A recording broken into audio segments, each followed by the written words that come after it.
Following protests last night, police in Washington, D.C. released body cam video showing an officer-involved shooting where an 18-year-old man was shot and later died. Rick Leventhal has the latest. Rick. And Jason, many people may not realize the vast majority of police officers never fire their weapons on duty. Those who do are required to make split-second life-or-death decisions, and it almost always involves a suspect armed with a weapon.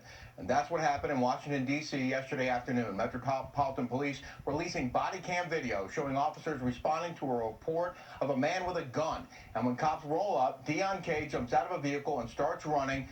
Officers give chase, repeatedly yelling, "Don't move." They spot a weapon in his right hand, and one officer fires a single round, hitting Kay in the chest. The 18-year-old was taken to the hospital, but did not survive his wound. The shooting sparked a large protest outside the police precinct last night, with BLM activists accusing D.C. police of, quote, murdering a black man. Rick, thank you very much. As chaos reigns in Democratic-run cities across the nation, President Trump is taking action. In a memo released earlier this week, the president called for a review of all federal funds provided to Seattle, Portland, New York City, and Washington, D.C. Cities that, according to the president, have permitted violence and destruction of property during recent protests.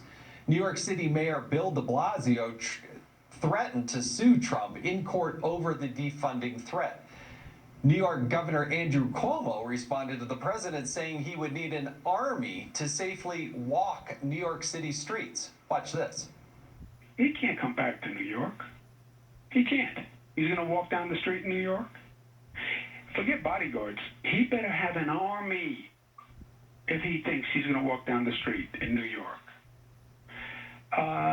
No, New Yorkers don't want to have anything to do with him, and he knows it. He couldn't step foot in New York City. All this blustering comes following a massive spike in crime in New York, where just today the New York Police Department released footage of a man suspected in the choking and robbing of a 78-year-old man in the Bronx. Governor Cuomo, it looks like anyone who walks New York's streets needs an army to feel safe.